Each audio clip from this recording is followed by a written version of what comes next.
إن الحمد لله نحمده ونستعينه ونستغفره ونعوذ بالله من شرور أنفسنا ومن سيئات أعمالنا. من يهده الله فلا مضل له ومن يضلل فلا هادي له، وأشهد أن لا إله إلا الله وحده لا شريك له، وأشهد أن محمدا عبده ورسوله. يا أيها الذين آمنوا اتقوا الله حق تقاته ولا تموتن إلا وأنتم مسلمون. يا أيها الناس اتقوا ربكم الذي خلقكم من نفس واحدة وخلق منها زوجها وبث منهما رجالا كثيرا ونساء، واتقوا الله الذي تساءلون به والأرحام إن الله كان عليكم رقيبا. أما بعد، فإن أصدق الحديث كتاب الله، وأحسن الهدي هدي نبينا محمد صلى الله عليه وآله وسلم، وشر الأمور محدثاتها، وكل محدثة بدعة، وكل بدعة ضلالة. اللهم صل وسلم وبارك على حبيبنا وشفيعنا سيد الأولين والآخرين حبيبنا محمد وعلى آله وصحبه أجمعين. Teman-teman yang dirahmati Allah, hari ini insya-Allah kita nak bicara mengenai konflik yang berlaku antara Rusia dan Ukraine. Saya tidak akan bicarakan mengenai keadaan politik yang berlaku di antara dua negara secara detail, tetapi insya-Allah dalam pertemuan kita hari ini kita akan tengok di sebalik konflik ini ada beberapa hikmah dan ada beberapa perkara yang perlu saya highlight insya-Allah. Terutamanya yang pertama, siapakah Putin sebenarnya? Vladimir Putin. InsyaAllah saya akan terangkan mengenai rekod jenayah. Rekod jenayah Putin sebagai seorang pemimpin yang sangat kejam. Bagi saya, Putin he's a criminal, war criminal. Dia seorang penjenayah. Dan sejarah dia sangat-sangat hitam. Kerana sejarah membuktikan apakah ataupun jenayah yang telah dilakukan oleh Vladimir Putin, Presiden Rusia, terhadap umat Islam di Shishan. Dan sebenarnya sejarah Rusia sejarah yang sangat hitam. Rusia antara negara yang sangat kejam, membunuh dan menyiksa dan menindas orang Islam. Baik, ni satu poin insya-Allah saya akan tekan. Poin yang kedua, kita nak tengok apa punca sebenar yang berlaku di antara Ukraine dan Rusia. Baik, kita mulakan dengan sedikit latar belakang. Sebenarnya Ukraine, tuan-tuan rahmati Allah, dia kalau ikut sejarah, dia sebuah negara yang pernah dijajah oleh Rusia dulu sebelum sebelum kejatuhan Caesar di Rusia 20-an.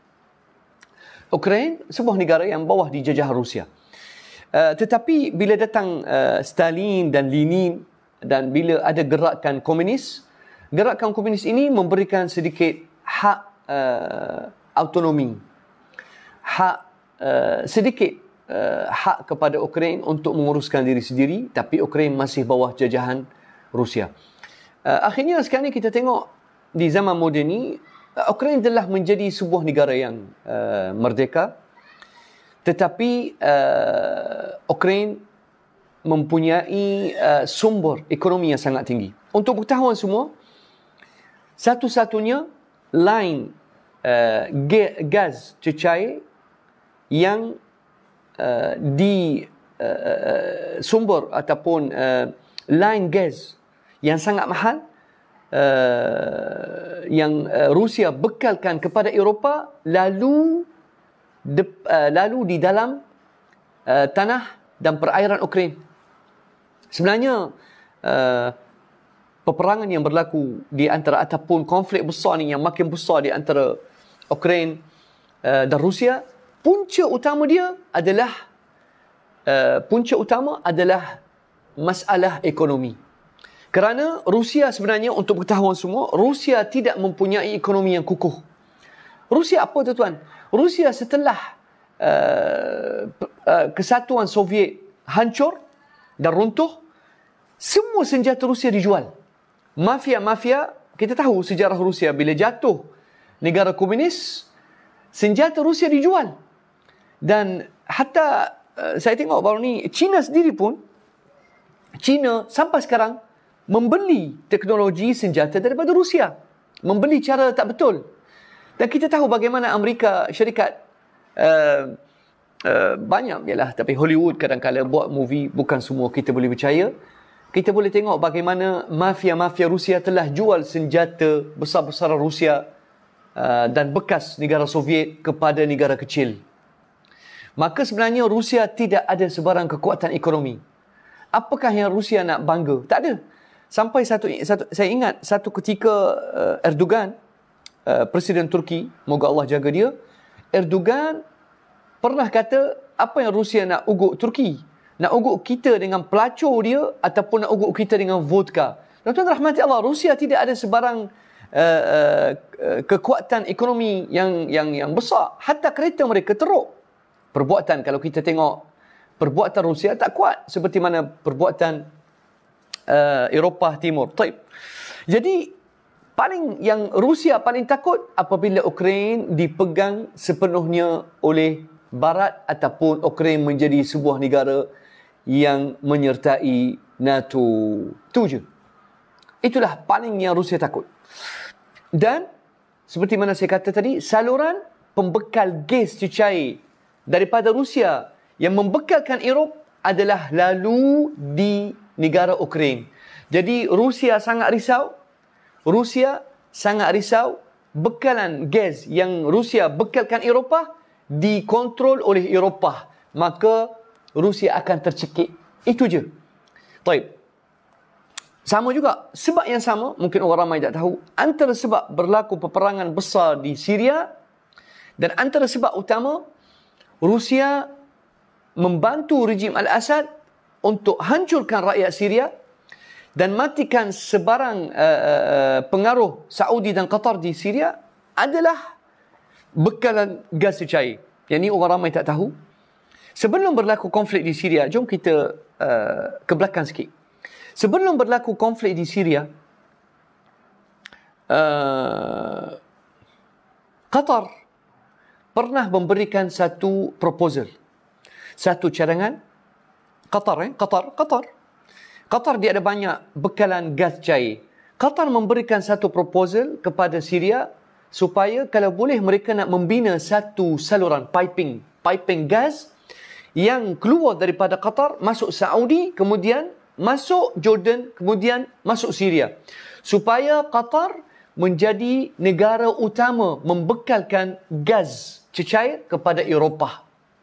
Maksudnya Qatar ada proposal yang besar dan Qatar kata kepada Presiden Syria yang jahat Bashar al-Assad, awak minta buka bil berapa nak duit, kami boleh pump duit.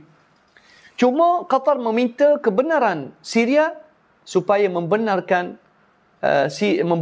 Qatar untuk labuhkan saluran gas cecair daripada Qatar lalu dekat Syria, masuk Turki, kemudian masuk Eropah.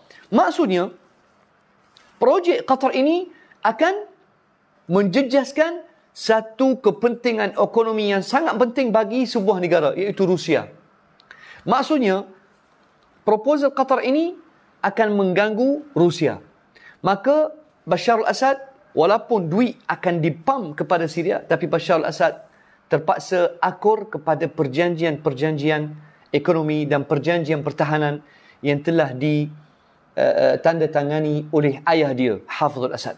Maka Bashar al-Assad tidak dapat untuk meluluskan proposal Qatar. Maka itulah sebab, antara sebab berlaku konflik di Syria, wallahu alam, antara sebab ekonomi. Sebab itulah teman-teman, ekonomi menjadi antara sebab utama berlaku kebanyakan peperangan sebenarnya.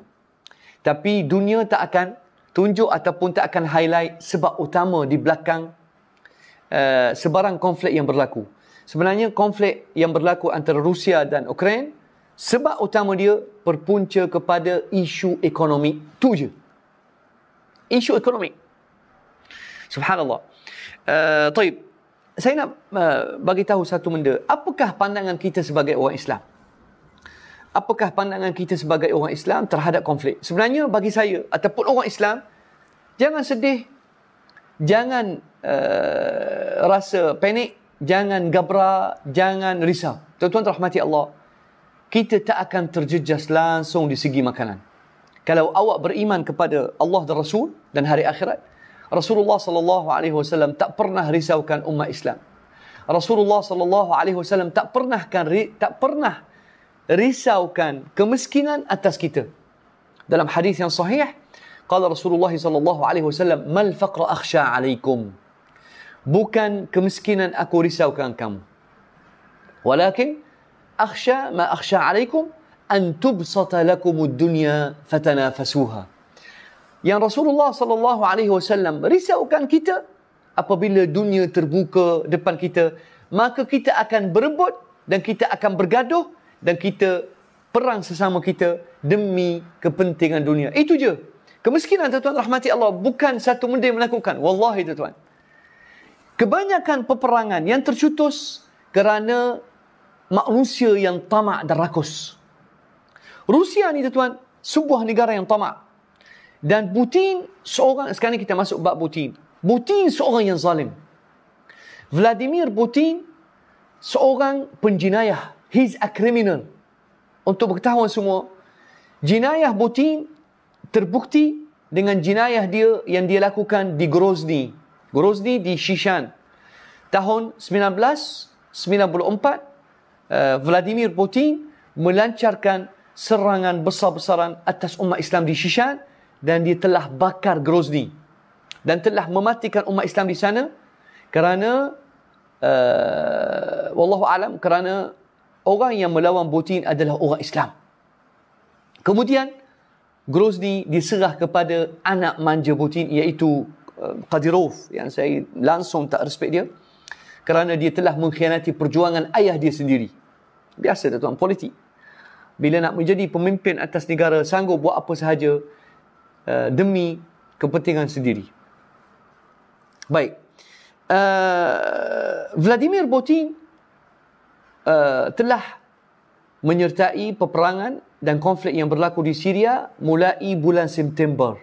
Bulan September, Vladimir Putin, yang orang ramai tak tahu, dia telah membantu rejim Al-Assad untuk menghapuskan rakyat dia. Dia seorang diktator. Vladimir Putin seorang kuku besi.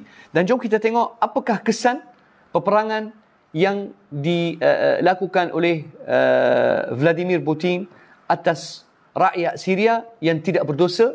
Semata-mata Vladimir Putin nak jaga kepentingan rakan kongsi gelap dia, iaitu Bashar al-Assad. Syria ataupun di Shishan. Bayangkan tuan-tuan rahmati Allah, berapa kos yang Rusia telah bayar untuk menghancurkan Syria. Ramai orang tak tahu. Dikatakan Rusia sendiri keluarkan satu kenyataan, Rusia telah habiskan hampir 9 bilion US dollar setiap tahun. Rusia menghabiskan 9 bilion setiap tahun untuk membelanjakan kos peperangan dia atas umat Islam di Syria. Rakyat biasa. Kononnya nak serang pengganas ataupun nak hapuskan keganasan, tetapi sebenarnya Rusia, tujuan utama dia untuk menjaga kepentingan dia di Syria. Akhirnya, Rusia dapat ambil 2 pelabuhan di Al-Ladhiqiyah dan telah wujudkan satu pangkalan tentera laut di Ahmimim. Dia dapat 2 pangkalan tentera. Maksudnya, rejim Al-Assad pun telah jual Syria kepada Rusia dan Amerika pun sebenarnya ambil sebahagian. Inilah antara kita tengok jenayah yang dilakukan oleh tentera Rusia, sebab Rusia masa tu gunakan banyak subhanallah bagi balasan setimpal. Bagi saya, kalau orang tanya saya minta Allah Subhanahu Wa Taala bagi balasan setimpal kepada Rusia. Jadi bila berlaku isu konflik antara Rusia dan Ukraine, kita sebagai umat Islam hanya tuntut. Kita hanya boleh melihat bagaimana Allah Subhanahu Wa Taala akan lagakan orang zalim dengan orang kafir. Sebenarnya isu konflik antara kejap. Kadzalika. Allah Subhanahu wa taala sebut satu ayat dalam surah Al-An'am ayat 129, wa kadzalika nuwalli ba'd adh-dhalimin ba'dha bima kanu yaksibun. Allahu akbar.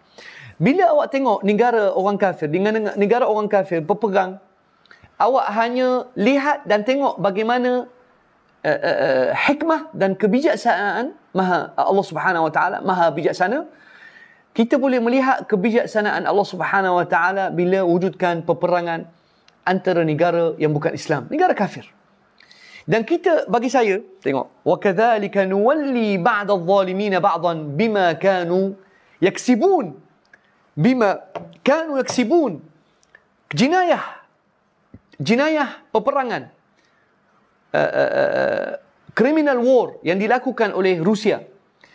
Kesan dia, kita akan tengok bagaimana Allah Subhanahu wa taala akan hancurkan Rusia. Bagaimana Allah Subhanahu wa taala akan hancurkan Vladimir Putin bila berlaku konflik bersama Ukraine. Sebab kita kena ingat, belakang Ukraine ada NATO. Belakang Ukraine ada Europe. Walaupun kita tengok kelicikan politik Europe dan Amerika Syarikat yang begitu lambat, Ukraine sekarang ni meminta pertolongan daripada Europe, meminta pertolongan daripada Barat supaya bagi senjata. Tetapi akhirnya Barat dan Europe hanya akan membekalkan sistem pertahanan yang biasa kepada Ukraine. Sedangkan Ukraine meminta senjata besar-besaran supaya boleh menghadapi Rusia. Sebab tuan-tuan rahmati Allah, Rusia senjata dia lebih banyak berbanding Ukraine. Ukraine negara kecil. Tapi tak apalah. Kita hanya boleh saksi dan tengok bagaimana Allah Subhanahu wa taala akan berikan balasan setimpal kepada Rusia.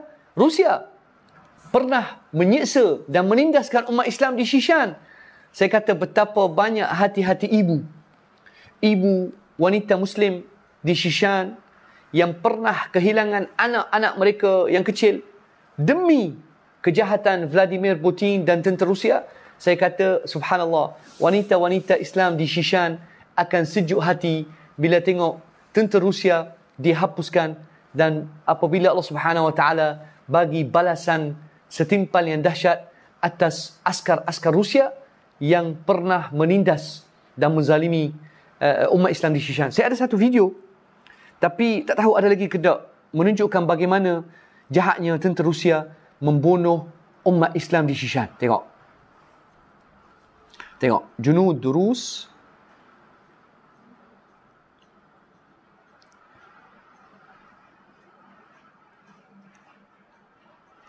Saya ada satu video tapi tak tahu ada lagi. Ni. Ya Allah, tengok tuan-tuan. Tengok ni, alhamdulillah video ini tidak dibuang. Bagaimana tentera Rusia siksa wanita-wanita Islam di Shishan. Walaupun saya bukan orang Shishan, saya orang Syria, tapi saya tahu kejahatan Rusia tuan, dia sangat jahat. Tak apa. Tengok bagaimana keangkuhan.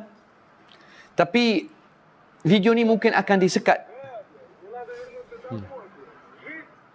Tengok tuan, kejahatan orang Rusia tak boleh tengok.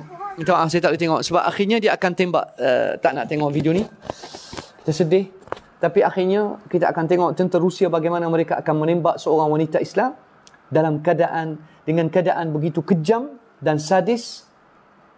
Inilah tentera Rusia yang ada orang Islam kita duk sokong. Minta maaf.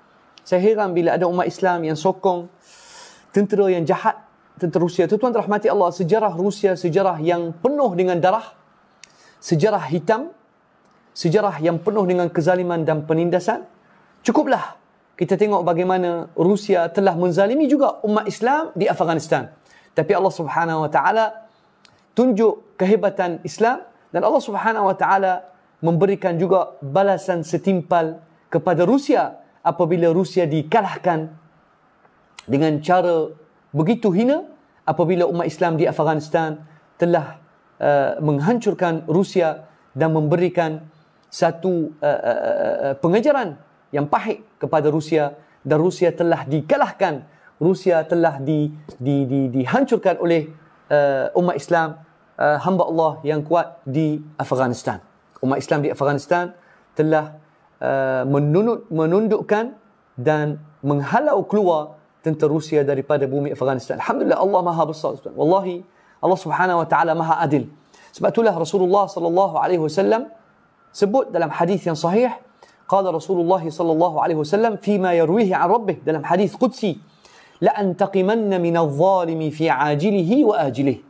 Rasulullah sallallahu alaihi wasallam bersabda dalam hadis qudsi, ya, maksudnya hadis ini makna dia daripada Allah tapi disebut oleh Nabi Muhammad sallallahu alaihi wasallam, la antaqimanna minadh-dhalimi fi ajilihi wa ajilihi. Allah Subhanahu wa taala tetap akan balas dendam dengan orang zalim, sama ada cepat ataupun lambat. Lambat laun, tuan-tuan. Jangan kita menzalimi orang. Jangan sekali-sekala menzalimi orang ataupun menindas orang, sebab Allah Subhanahu wa taala akan balas dendam. Lambat laun, secepat, Allah Subhanahu wa taala tetap akan balas dendam dengan orang yang zalim. Dan Rasulullah sallallahu alaihi wasallam qala, Rasulullah sallallahu alaihi wasallam dalam hadis yang sahih kata kepada Muadz ibn Jabal radhiyallahu anhu, ittaqi da'watal mazlum, ittaqi da'watal mazlum fa innahu laysa bainaha wa bainallahi hijab. Berhati-hati,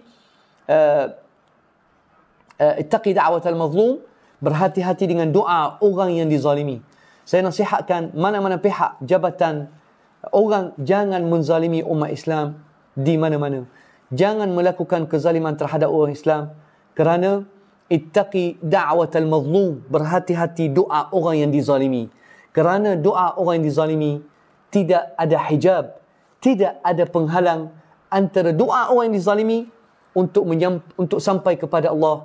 Naam, laisa bainaha wa bainallahi hijab. Doa orang yang dizalimi terus akan diangkat oleh malaikat kepada Allah Subhanahu wa taala. Akan dirafakkan doa orang yang dizalimi kepada Allah Subhanahu wa taala yang Maha Esa, yang Maha Tinggi.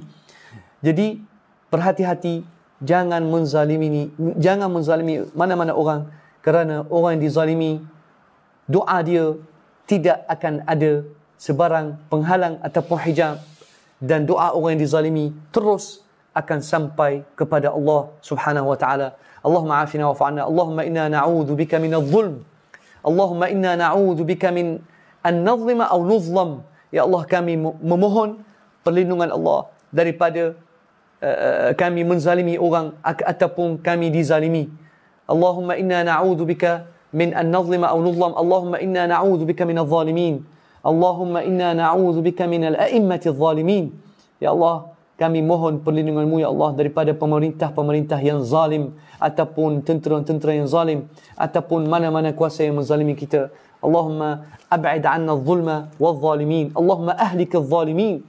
Allahumma ahlik adh-dhalimin wa akhrijna minhum salimin insyaallah taala. Walhamdulillahi rabbil alamin.